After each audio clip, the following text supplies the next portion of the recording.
They called her the Help. They called her invisible.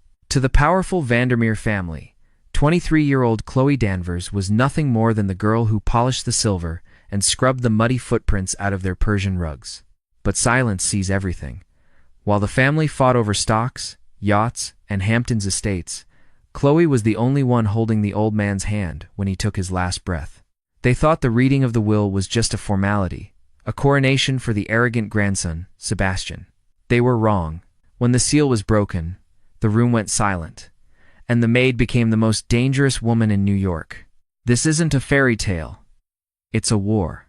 The humidity in the Hamptons was oppressive that July, the kind that made your shirt stick to your back the moment you stepped outside.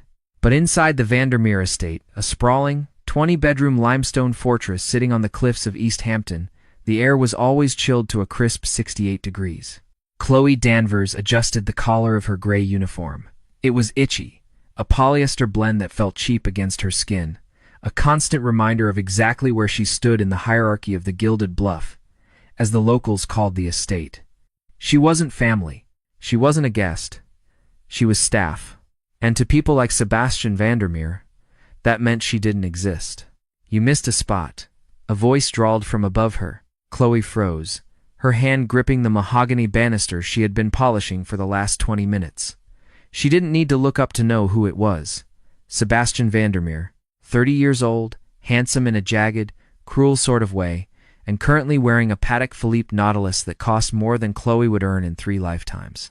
"I'm sorry, sir," Chloe said, keeping her eyes lowered.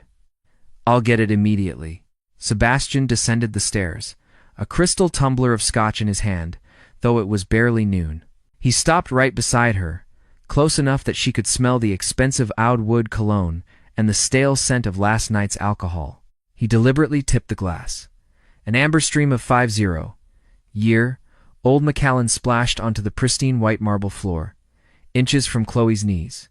"Whoops," he smirked, stepping over the puddle. "Better clean that up. Grandfather hates a mess, almost as much as he hates charity cases." He walked away, laughing as he pulled out his iPhone to check the Nikkei index. Chloe didn't flinch. She couldn't afford to. She had been at the estate for 2 years, hired through a connection at the agency because no one else wanted the job. The old man, Alistair Vandermeer, was notorious. The founder of Vandermeer & Co., a private equity firm that had swallowed up half the manufacturing plants in the Midwest during the 80s. Alistair was a shark. Rumor had it, he once fired a board member for wearing brown shoes after 6 p.m. But Chloe saw a different side of him. After cleaning up Sebastian's mess, she made her way to the library. It was a cavernous room filled with first editions and the smell of old paper. In the corner, sitting in a wheelchair that looked more like a throne, was Alistair. He was 89, his body withered by stage 4 pancreatic cancer, but his eyes were still sharp blue steel that could cut glass. He was coughing, a wet, rattling sound that echoed in the silent room. His oxygen tube had slipped. Chloe rushed over, dropping her cleaning rag. "Mr. Vandermeer," she whispered, her voice gentle.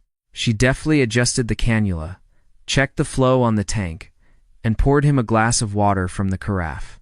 She didn't call the nurse immediately. The nurses were usually on break, gossiping in the kitchen. She held the glass to his lips, supporting his trembling head with a care that went beyond her paycheck. Alistair took a sip, his breathing stabilizing. He looked at her, really looked at her, for a long moment. "Sebastian," he wheezed.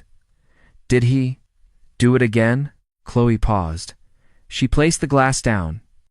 "It was an accident, sir. Just a spill." Alistair let out a dry, humorless chuckle. "You're a terrible liar, girl. That boy has the soul of a viper and the brain of a gnat." He gestured with a shaking hand toward the heavy oak desk. "Open the second drawer. The blue ledger." Chloe hesitated. "Sir, I'm not supposed to touch your private." "Do it," he barked, a flash of his old ferocity returning. Chloe obeyed. She pulled open the drawer. Inside lay a leather-bound book and a small, velvet box. "Bring the box," he commanded. She handed it to him. Alistair opened it with trembling fingers.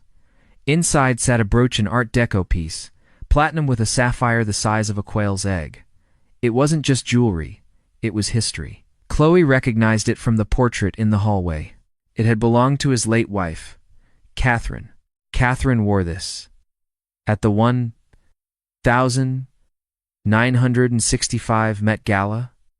Alistair murmured, his eyes glazing over with memory. She hated the press. Loved the champagne.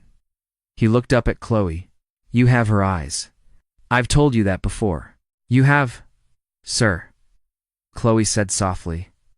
It was a strange comment he made often when the morphine was kicking in. Chloe had no family. She was a ward of the state in Ohio before moving to New York, so she assumed he was just projecting. Take it, he said, shoving the box toward her. Chloe recoiled. Mr. Vandermeer, I can't. That's worth millions. They'll say I stole it. Let them say what they want. Alistair coughed violently again, clutching his chest. They are vultures, Chloe, waiting for the carcass to cool. Sebastian, my daughter-in-law Beatrice, they've already hired the decorators for the funeral. I hear them whispering in the hallway. He grabbed her wrist. His grip was surprisingly strong, fueled by desperation. Listen to me. Tomorrow, a man is coming. Mr. Sterling, from Wachtell, Lipton, Rosen and Katz, the lawyers. You will stay in the room. Do not leave. Sebastian won't allow that, Chloe whispered. I am still the king of this castle, Alistair hissed. And until I draw my last breath, you will do as I say. You are the only one. The only one who didn't ask for a dime. Suddenly, the library doors banged open. Beatrice Vandermeer swept in. She was a woman who looked like she had been shrink-wrapped in Chanel. Dad! We've been looking for you, she said, her voice dripping with fake concern. Her eyes instantly darted to Chloe, then to the velvet box in Alistair's hand. Her expression hardened into a mask of pure venom. What is she doing here? Beatrice snapped, marching over. And what is that? Alistair snapped the box shut and slid it under his blanket. We were discussing my hydration, Beatrice. Something you might know about if you spent less time with your plastic surgeon and more time with your father.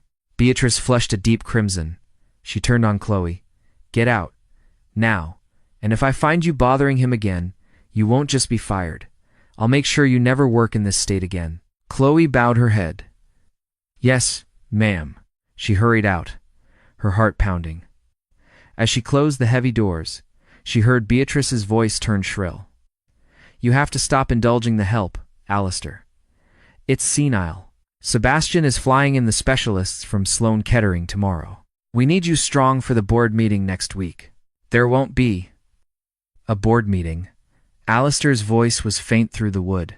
Chloe leaned against the wall, taking a deep breath. She didn't know it then, but she had just survived the final calm before the storm. Alistair Vandermeer wasn't planning a board meeting. He was planning a demolition.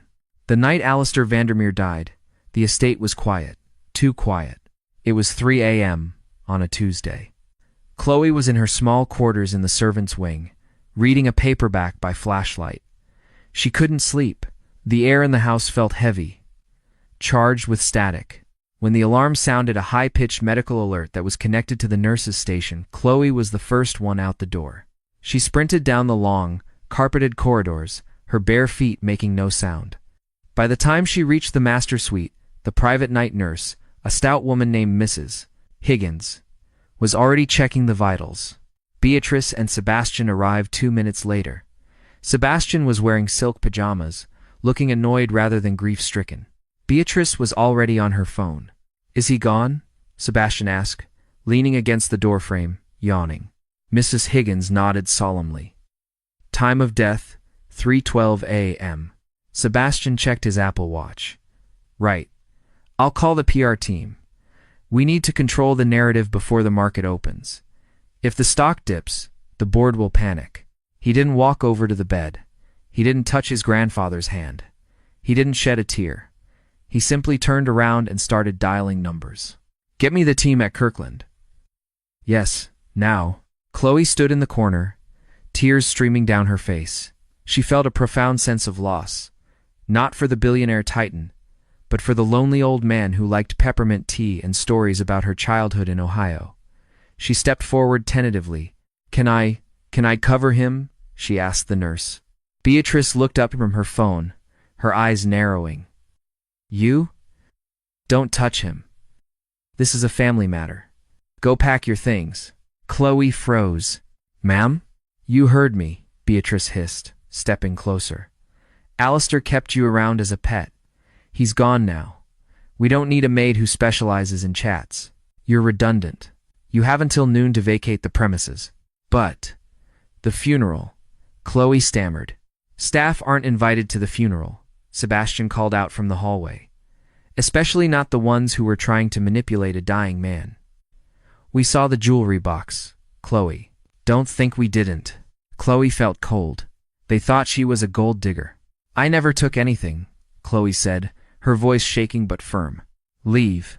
Beatrice pointed to the door. "Before I call security." Chloe went back to her room and packed her single duffel bag. She had nowhere to go. She had $400 in her savings account. She walked out of the servants' entrance just as the sun was rising over the Atlantic, casting a blood-red glow on the water. She took a bus into the city, finding a cheap motel in Queens. For 3 days, she watched the news. The death of Alistair Vandermeer was global news. The Wall Street Journal ran a 10-page tribute. The funeral was held at Street Ignatius Loyola on Park Avenue. It was a spectacle of black limousines, umbrellas, and celebrities. Chloe watched it on a small, cracked TV screen in her motel room, weeping silently. On the 4th day, her phone rang. Unknown number. "Hello? Is this Miss Chloe Danvers?" A man's voice. Clipped, professional, authoritative. "Yes. Who is this?" "This is Arthur Sterling, senior partner at Wachtell, Lipton, Rosen and Katz. I am the executor of the late Alistair Vandermeer's estate." Chloe's stomach dropped. Mrs. Vandermeer fired me. If this is about the uniform, I mailed it back." "This isn't about a uniform, Miss Danvers," Sterling said. "It is mandatory that you appear at our offices in Midtown tomorrow at 10 a.m. for the reading of the last will and testament." "Me?" Chloe asked, baffled. "Why?" "He probably left me a small severance. Can't you just mail it?" "I'm afraid not," Sterling said. "Mr. Vandermeer was very specific. If you are not present, the will cannot be read. And, Miss Danvers, I would suggest you dress formally. You are going to be photographed." The line went dead. The next morning, Chloe stood outside the skyscraper on 52nd Street. She was wearing her best outfit, a simple black dress she'd bought at Zara for a job interview years ago. It was modest, but she felt painfully out of place as she walked into the lobby of one of the most prestigious law firms in the world. When she reached the conference room on the 48th floor, the atmosphere was toxic. Beatrice sat at the head of the mahogany table, dressed in morning couture that probably cost more than a car. Sebastian was next to her, looking bored, tapping a fountain pen on the table. There were also 3 other men in suits, lawyers for the Vandermeer Trust. When Chloe walked in, the silence was absolute. "This has to be a joke," Sebastian scoffed, throwing his pen down. "We're waiting on her? The maid?" "Sit down, Mr. Vandermeer," Arthur Sterling said. He was a silver-haired man with gravitas that silenced the room instantly. He gestured for Chloe to take the empty leather chair at the opposite end of the table. Chloe sat, her hands trembling in her lap. She felt Beatrice's glare burning holes into her skin. "Let's get this over with," Beatrice sighed. "We know the breakdown. The charitable trust gets 20%, Sebastian gets the company. I get the Hamptons estate and the liquid assets. Just sign the papers, Arthur." Arthur Sterling put on his reading glasses. He opened a thick document, sealed with red wax. "The last will and testament of Alistair James Vandermeer," Sterling began, dated 3 days prior to his death. 3 days? Sebastian sat up straight. "Wait a minute. The will was written in 2018. We have a copy." "That will was revoked," Sterling said calmly.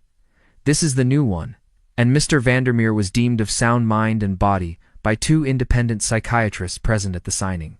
You can challenge it, Sebastian, but you will lose." Sebastian's face went pale. "Read it," Sterling cleared his throat. To my daughter-in-law, Beatrice, I leave the sum of $5 million on the condition that she vacate the East Hampton estate within 30 days. I also leave her my collection of exotic orchids, which require the patience and care she never showed her own family. Beatrice gasped. $5 million? That won't even cover my legal fees. That old bastard. To my grandson, Sebastian, Sterling continued, his voice steady. I leave my cufflinks, my vintage Aston Martin, and absolutely no voting shares in Vandermeer & Co. Sebastian stood up, slamming his hands on the table. What? The company is mine. I've been running it for 2 years. Sit down, Sterling barked. The remainder of my estate, Sterling read, looking directly at Chloe, including the Hamptons property, the Manhattan penthouse, the Chateau in Zurich, 51% controlling interest in Vandermeer & Co., and liquid assets totaling approximately $4.2 billion. The room seemed to tilt. Chloe couldn't breathe. I leave to Chloe Danvers.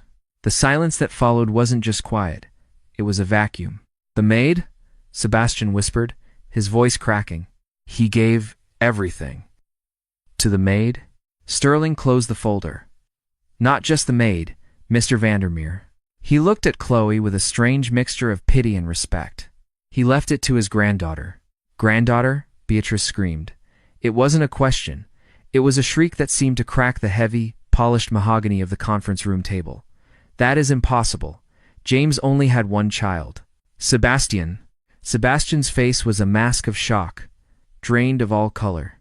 He looked from Arthur Sterling to Chloe, his eyes narrowing as if trying to solve a complex equation. This is insane. My father died 15 years ago in a skiing accident. He didn't have this. He gestured vaguely at Chloe, as if she were a stain on the carpet. Arthur Sterling didn't flinch. He reached into his briefcase and pulled out a second, thinner file. He slid it across the table toward Beatrice. Do you recognize the name Sarah Miller? Sterling asked quietly. Chloe Hospid. That was my mother's name. Beatrice froze. Her hand hovered over the file. Sarah. The waitress? From that diner in Aspen? The very same, Sterling said. Your late husband, James, had a relationship with Miss Miller during the winter of 1998. When she became pregnant, Alistair found out. He intervened. Chloe felt the room spinning. Her mother had never told her who her father was. She had died of an aneurysm when Chloe was 12, leaving her with nothing but a locket and a vague story about a prince who couldn't stay. He paid her off, Sebastian sneered. Standard procedure. Why is this coming up now? He didn't pay her off. Sterling corrected him, his voice icy. He threatened her. He told her if she ever contacted the family, he would destroy her. He was protecting the family name. But Sterling looked at Chloe, his expression softening. Guilt is a powerful thing. Alistair kept tabs on you, Chloe. For 23 years, he knew when you entered foster care. He knew when you dropped out of community college to pay your bills. And 2 years ago, when you applied to the agency, he made sure your resume was pulled from the pile. He hired me, Chloe whispered. He knew? He wanted to see what kind of person you were, Sterling said. He wanted to know if the Vandermeer blood had turned you into, well, into them. He glanced at Sebastian and Beatrice. He watched you work. He watched you care for him when no one else would. He told me, Arthur, she has the grit James lost. She is the only one worthy of the legacy. This is a fraud. Beatrice stood up, knocking her chair over. I want a DNA test. Now, I will not let some gutter trash waitress's mistake steal my son's birthright. We anticipated this, Sterling said. There is a lab technician waiting in the next room. We can do the swab right now. But I warn you, Mrs. Vandermeer, if you challenge this and lose, the no contest clause in the will activates. You lose the $5 million. You walk away with nothing. Beatrice's eyes flashed with greed and fury. She looked at Sebastian. He nodded slowly. Do it. She's lying. Look at her. She's just a maid. The next hour was a blur of cotton swabs, plastic bags, and legal disclaimers. When it was over, Chloe was escorted out the back entrance of the Wachtel, Lipton, Rosen, and Katz building. She stepped out into the alleyway, expecting fresh air. Instead, she was blinded. Flash. Flash. Flash. A wall of paparazzi was waiting. Hundreds of cameras, microphones, and shouting reporters blocked the exit. Chloe! Chloe! Is it true you seduced the old man? Are you Alistair's secret love child? How much are you worth? Look this way. Beatrice had leaked it. She hadn't even waited for the results. She had called TMZ, Page 6, the Daily Mail everyone. Back. Get back. A large hand grabbed Chloe's arm. It wasn't a reporter. It was a man in a dark suit, wearing an earpiece. He was huge, easily 6'4", with a scar running through his left eyebrow. Who are you? Chloe cried, shielding her eyes. I'm Silas, the man grunted, shoving a camera out of her face. Mr. Sterling hired me. Head of security. Get in the car. A black armored Cadillac Escalade screeched to a halt in front of them. Silas threw the door open and practically tossed Chloe inside. He jumped in after her, slamming the door. The sound of the screaming mob was instantly muffled by the bulletproof glass. Where are we going? Chloe asked, shaking uncontrollably. My motel is in Queens. Silas looked at her in the rearview mirror. You can't go to Queens, Miss Danvers. You're worth $4 billion. You're a target now. Kidnapping, extortion, the game has changed. Then where? The penthouse, Silas said, merging into traffic. 432 Park Avenue. It's yours now. The next 48 hours were a nightmare. Chloe was trapped in the penthouse, a glass box in the sky that looked down on all of Manhattan. It was beautiful, cold, and lonely. The news was relentless. Beatrice was on every channel, playing the grieving widow and painting Chloe as a con artist. She preyed on a dying man's dementia. Beatrice sobbed on Anderson Cooper, 360. She was the help. We trusted her. And now she claims to be family? It's sick. Chloe turned off the TV. She sat on the white Italian leather sofa, hugging her knees. She felt like an imposter. Maybe she should just give it all back. Then, her phone buzzed. It was Arthur Sterling. The results are in, he said. Chloe held her breath. And? 99.999% match. You are James Vandermeer's daughter. You are Alistair's granddaughter. Chloe let out a breath she didn't know she was holding. It was true. She wasn't just the help. She belonged. What do I do now? She asked. Now? Sterling's voice shifted. Now you stop hiding. There is an emergency board meeting tomorrow morning at Vandermeer & Co. Sebastian has called for a vote of no confidence to block your inheritance of the voting shares. He's trying to seize the company before the probate clears.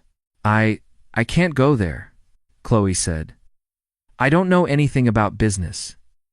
I clean houses, Mr. Sterling. Not anymore, Sterling said firmly. You own the house, and tomorrow you're going to evict the squatters. I'm sending a team over, wardrobe, PR, and a crash course tutor. Be ready. The elevator ride to the 90th floor of the Vandermeer Tower took exactly 45 seconds. To Chloe, it felt like an eternity. She caught her reflection in the polished brass doors. She didn't recognize herself. Gone was the frizzy ponytail and the gray polyester uniform. The team Sterling sent had transformed her. Her hair was blown out sleek and straight. She wore a tailored navy power suit from Tom Ford, sharp enough to cut glass, and stilettos that made her 3 inches taller.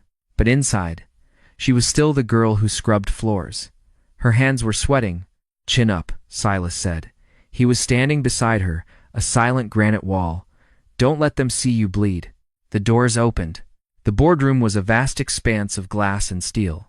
20 men and women in expensive suits sat around a table that looked like it cost more than Chloe's childhood home. At the head of the table sat Sebastian. He looked comfortable, in control. He was laughing at something the CFO, a man named Henderson, was saying. When Chloe walked in, the laughter died instantly. Well, Sebastian drawled, leaning back. The prodigal maid returns. Did you bring the coffee cart? Or are you here to polish the table?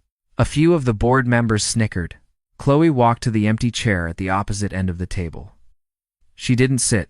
She placed her leather portfolio on the table. I'm here to take my seat, Sebastian, she said. Her voice wavered slightly, then steadied. As the majority shareholder, alleged majority shareholder, Sebastian corrected. The board is currently debating the competency of the late Alistair Vandermeer.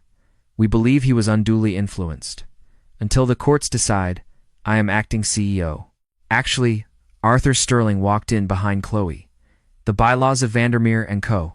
state that in the event of the founder's death, the heir to the voting shares assumes immediate interim control, pending probate.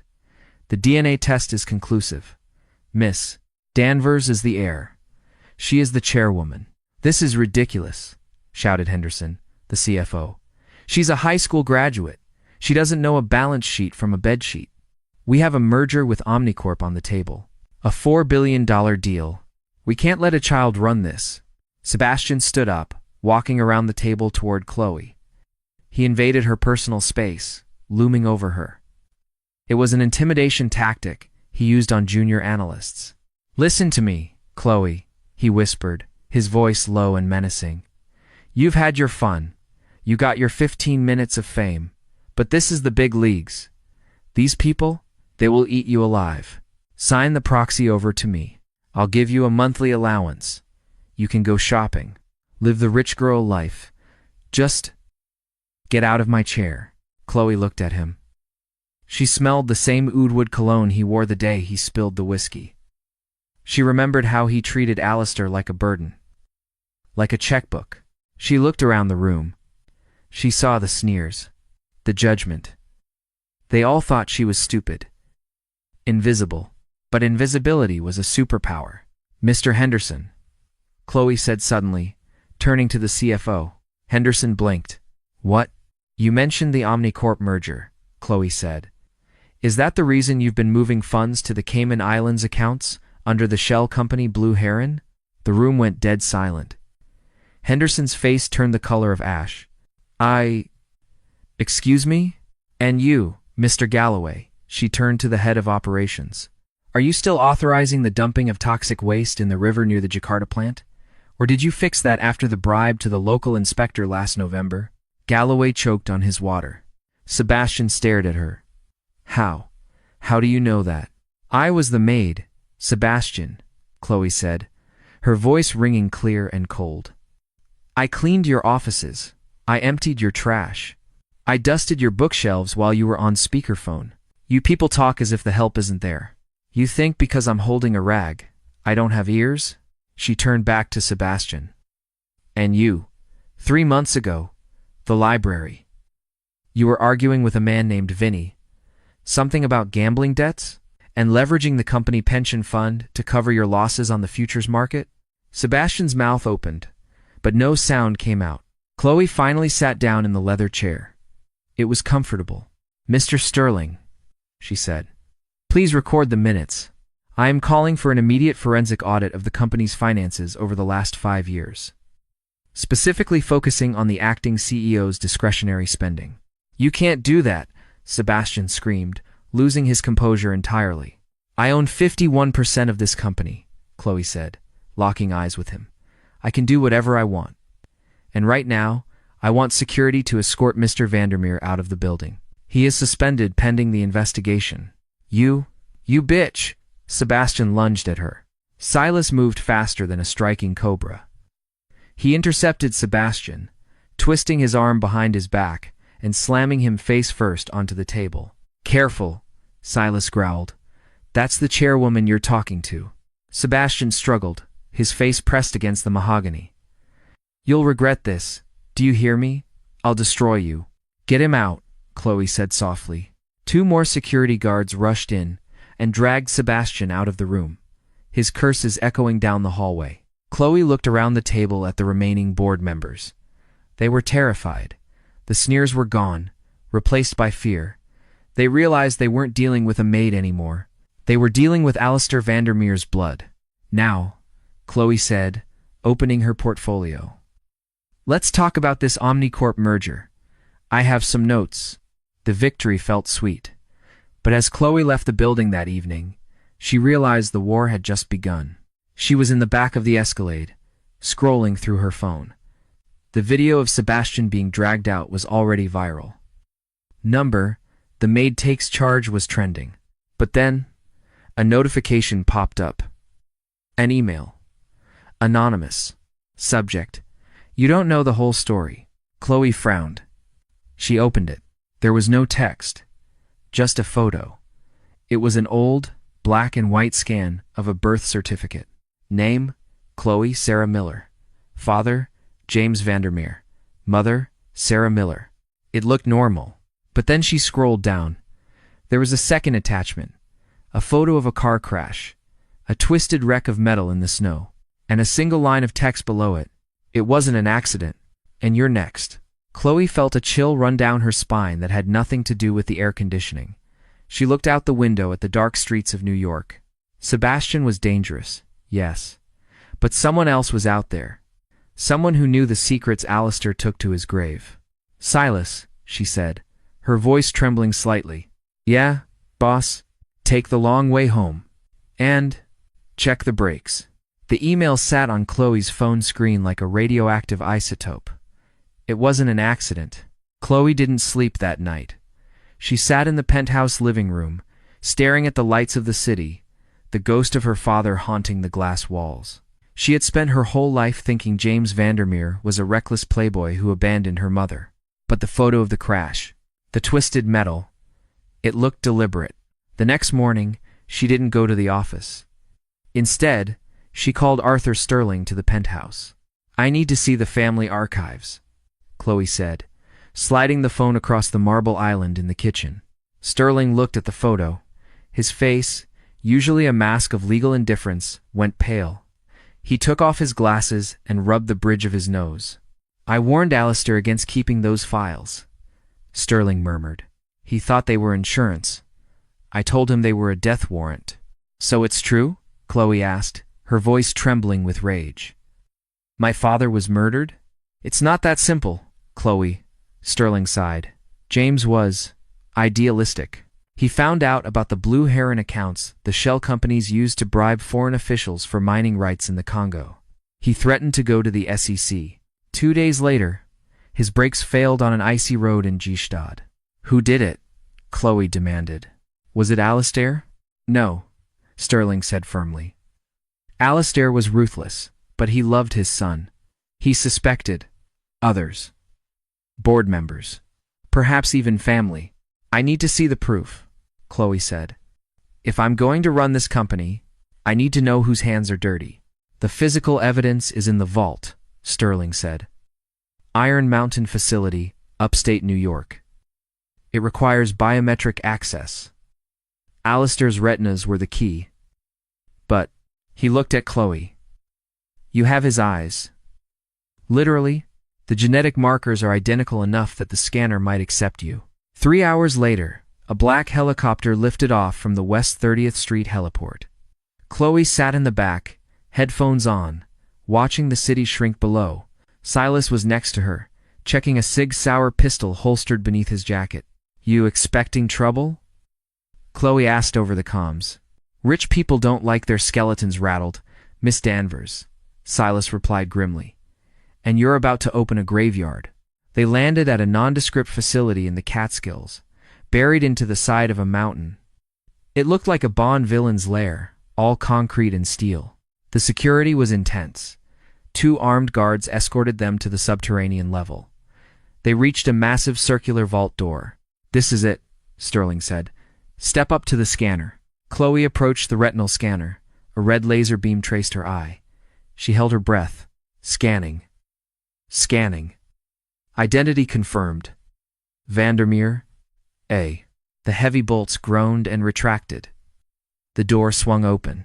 Inside, rows of filing cabinets lined the walls. It smelled of stale air and secrets. Sterling walked directly to a section marked 1998. He pulled out a box labeled Project Icarus. Here, Sterling said, placing it on a metal table. Chloe opened it. It wasn't just papers. It was a terrifying chronicle of corruption. Photos of payoffs, transcripts of wiretaps, and a mechanic's report from the Swiss police, suppressed from the official record. Vehicle: 1997 Aston Martin DB7. Finding: brake line severed with precision cutting tool. He was murdered, Chloe whispered, tears stinging her eyes. They killed him because he wanted to do the right thing. Suddenly, the heavy steel door of the vault began to creak. "Hey!" Silas shouted, spinning around. The massive door was closing. "Fast! Run!" Silas yelled, grabbing Chloe's arm. They sprinted toward the narrowing gap. Silas threw his shoulder into the heavy steel, grunting with exertion, but the hydraulics were too strong. The door slammed shut with a deafening boom. Darkness swallowed them. The emergency lights flickered on, bathing the vault in a blood-red glow. "We're trapped," Sterling said, his voice echoing. "Someone triggered the lockdown from the outside."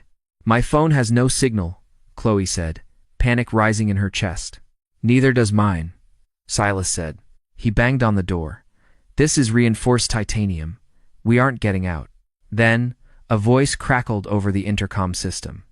It was distorted, but the sneer was unmistakable. "Comfortable in there, Chloe? It's where family secrets belong. Buried." "Sebastian!" Chloe screamed at the ceiling. "Open this door." "Sorry, cousin." Sebastian's voice laughed. "There seems to be a malfunction. Oxygen scrubbers are offline. You have about 4 hours of air. Plenty of time to think about that proxy vote you stole." "He's going to kill us," Chloe gasped. "No," Silas said, pulling a small device from his boot. "He's going to try." Silas moved to the back wall where the ventilation ducts were. "Boss, hold the flashlight. Mr. Sterling, give me your tie." "What are you doing?" Sterling asked, handing over his silk Hermes tie. "Making a bomb," Silas said calmly. "The ventilation shaft has a maintenance hatch. If I can blow the hinges, we can climb out the exhaust." For 10 agonizing minutes, Silas worked with the gunpowder from a bullet he pried open, the battery from his tactical light, and the wire from his earpiece. "Get behind the cabinets," Silas ordered. Chloe and Sterling crouched behind the steel rows of files. Boom! The explosion was small but directed. Smoke filled the small room. When it cleared, the grate was hanging by a thread. "Go." Silas hoisted Chloe up into the dark, greasy tunnel. They crawled for what felt like miles, dust choking their lungs. Finally, they saw daylight. They kicked open the external vent and tumbled out onto the snowy mountainside, gasping for air. Below them, on the helipad, Sebastian was shaking hands with the pilot of their helicopter. He was handing him a thick envelope. "He paid off the pilot," Silas growled. "That's why the door closed." Chloe stood up, wiping soot from her face. The fear was gone. In its place was a cold, hard resolve. She looked down at the man who had just tried to bury her alive. "He thinks I'm dead," Chloe said. "Good. Let him think that." "What are you going to do?" Sterling asked, coughing. "Tonight is the Met Gala," Chloe said, her eyes narrowing. "Sebastian is announcing his takeover of the company there. He thinks he's won." She looked at Silas. "We need a car. And I need a dress. A red one." The Metropolitan Museum of Art was transformed into a glittering palace for the annual Vandermeer Foundation Gala. It was the social event of the season. Every billionaire, politician, and celebrity in New York was there, sipping champagne and gossiping about the missing heiress. Rumors were swirling. "Chloe Danvers has fled the country. The pressure was too much. She's in rehab." Sebastian stood at the podium in the Temple of Dendur, looking triumphant in a white tuxedo. Beatrice stood beside him, draped in diamonds that looked like ice. "Ladies and gentlemen," Sebastian announced into the microphone, his voice smooth as silk. "It is with a heavy heart that I announce the resignation of my cousin, Chloe. The burden of leadership is not for everyone. She has chosen to step away. As of this evening, I am resuming full control of Vandermeer and Co." Applause rippled through the room. Polite, expensive applause. And to celebrate, Sebastian raised his glass. We are doubling our donation to. Crash. The massive double doors of the Temple of Dender swung open. The room went silent. The music stopped. Chloe Danvers stood in the doorway. She wasn't wearing the modest suit Sterling's team had picked out. She was wearing a custom crimson gown that looked like liquid fire. It was backless, daring, and dangerous. Her hair was slicked back. Her makeup sharp enough to kill. She walked down the long stone aisle, her heels clicking on the ancient floor like gunshots. Silas walked 2 steps behind her, wearing a fresh tuxedo, looking like a monolith. Sebastian dropped his champagne glass. It shattered on the floor. I didn't realize I had resigned, Chloe said, her voice amplified by the acoustics of the room. She didn't need a microphone. Did you sign the papers for me, Sebastian? Or did you just try to bury them in a vault upstate? A gasp went through the crowd. Phones came out. The live stream started. Chloe reached the stage. She climbed the stairs and stood next to Sebastian. She leaned into the microphone. "I'm sorry I'm late," she told the stunned audience. "I had some trouble with the pest control." Beatrice stepped forward, trying to salvage the moment. "Chloe, darling, we were so worried. You look feverish." She tried to touch Chloe's arm. Chloe pulled back. "Don't touch me, Beatrice. You're making a scene," Sebastian hissed, his face purple. "Get off the stage before I have security throw you out." "I am security," Silas said, stepping onto the stage. He crossed his arms.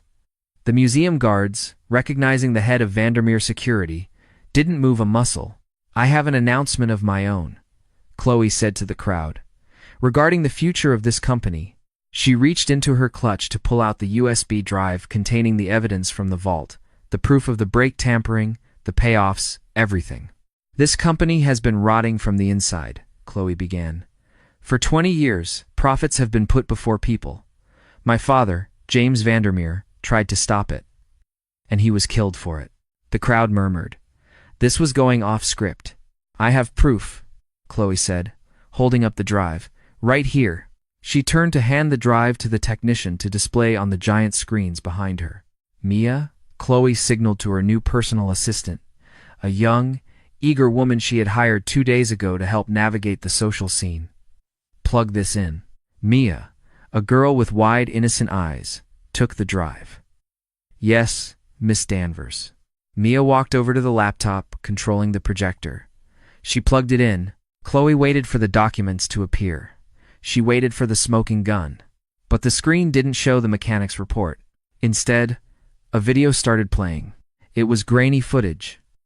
It showed Chloe in a motel room. She was handing a stack of cash to a shady-looking man.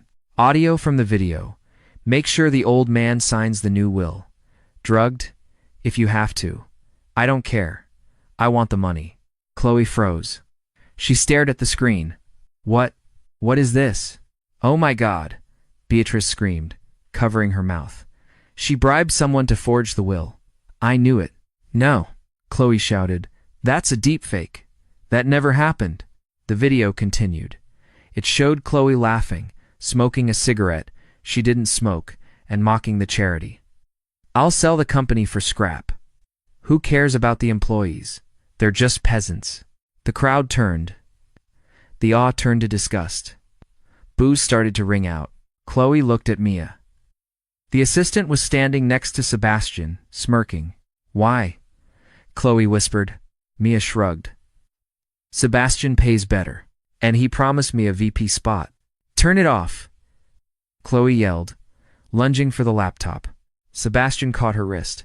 "Ladies and gentlemen, you see? She is a fraud. A con artist from the gutter." "Security," Beatrice shrieked. "Arrest her." 2 police officers, who had been waiting in the wings, clearly tipped off, marched onto the stage. "Miss Danvers," one officer said, pulling out handcuffs. "We have a warrant for your arrest on charges of fraud, forgery, and elder abuse." "You can't be serious," Chloe struggled. "Silas." Silas moved to intervene, but 4 more officers drew their tasers. "Don't do it, Silas," the lead officer warned. "Stand down." Silas looked at Chloe. He was outnumbered. If he fought, they'd both be shot. "Let them take me," Chloe said, her voice shaking but her head held high. "This isn't over." As the handcuffs clicked around her wrists, the flashing cameras blinded her again. The revenge dress had turned into a prisoner's uniform in seconds. Sebastian leaned in close as they dragged her past him. "You should have stayed in the vault, Chloe," he whispered. "Now, you're going to prison, and I'm going to erase you from history." Chloe was hauled out of the museum, the jeers of the elite ringing in her ears. She was thrown into the back of a squad car. As the car pulled away, Chloe saw Arthur Sterling standing on the sidewalk. He looked devastated. He held up his phone. On the screen, a text message. "Check your pocket." Chloe frowned. She shifted her hands in the cuffs, reaching into the hidden pocket of her gown. She felt something small and cold. It wasn't the USB drive. Mia had taken that. It was a small, vintage audio recorder. She remembered now. In the chaos of the vault, Silas hadn't just made a bomb. He had handed her something from the James Vandermeer box that she hadn't looked at. She waited until the cops weren't looking, then pressed the tiny play button with her thumb. She held it to her ear against the seat. A voice crackled. It wasn't her father. It was Sebastian. "Yeah. I cut the brakes. The old man will never know. And if Sarah tries to talk, handle her too. No loose ends." It was a recording from 1998. Sebastian was only a teenager then. Wait. No. The voice was older. It wasn't Sebastian. It was Beatrice. Chloe's blood ran cold. It wasn't Sebastian who ordered the hit. It was his mother. Beatrice had killed James to ensure her son would be the sole heir. And Sebastian, he was just the pawn covering for his mother's sins. Chloe sat back in the police car, a smile slowly forming on her lips. They thought they had destroyed her. They thought the fake video was the end. But they had just handed her the nuclear option. The Southern District of New York Courthouse was a fortress under siege. Not since the mob trials of the 80s had the city seen a media circus like this. The Maid versus the Billionaires. It was the headline on every newspaper from London to Tokyo. Chloe Danvers sat at the defendant's table, wearing a simple white blouse. She looked small next to Arthur Sterling and his team of defense attorneys. Across the aisle, the prosecution looked confident. They had the video. They had Mia's testimony. They had the Vandermeer billions backing them. In the gallery, Beatrice sat in the front row, wearing black mourning clothes, dabbing her dry eyes with a lace handkerchief. Sebastian sat beside her, looking pale and twitchy. "The evidence is irrefutable," the prosecutor, a sharp-featured man named Mr. Thorne. "Wait, no, Thorne is banned. Let's use Mr. Carver," declared in his opening statement. Miss Danvers, a desperate, low-level employee, forged documents and bribed witnesses to steal a legacy that does not belong to her. The video we will show proving this is forensic gold. They played the deep fake again. The jury watched Chloe on the screen, smoking and laughing about destroying the company. It was damning. "I call Chloe Danvers to the stand," Carver sneered. Chloe walked to the witness box. She swore to tell the truth. "Did you, or did you not, meet with a forger in that motel room?" Carver asked. "I did not," Chloe said clearly. "That video is a fabrication created by deep learning AI, and I can prove it." "Objection," Carver shouted. "The defendant is not an expert." "No." Arthur Sterling stood up. "But our next witness is." "Your Honor, the defense calls Dr. Eris Thorne, no Dr. Eris Vane, the former head of digital forensics for the CIA." A hush fell over the room. A gray-haired man took the stand. He projected the video on the screen and zoomed in on the pixelation around Chloe's jawline. "It's a good fake," Dr. Vane said. "But look at the shadow of the cigarette. It doesn't match the light source of the lamp. And the audio frequency? It's spliced. This video was rendered on a server farm in, let me check the metadata, the Cayman Islands. Specifically, a server owned by Blue Heron Holdings." Sebastian froze. He looked at his mother. Beatrice stopped dabbing her eyes. "Blue Heron Holdings," Sterling announced, "is a shell company fully owned by Beatrice Vandermeer." The courtroom erupted. The judge banged his gavel. "Order! Order! But that is not all, Your Honor, Sterling continued, his voice rising. While the prosecution has been focused on digital lies, we have uncovered an analog truth, a recording found in the personal effects of the late James Vandermeer, which had been hidden in the family vault for 20 years. Sterling pulled out the small, battered tape recorder. He walked over to the microphone. This was recorded on the night James Vandermeer died.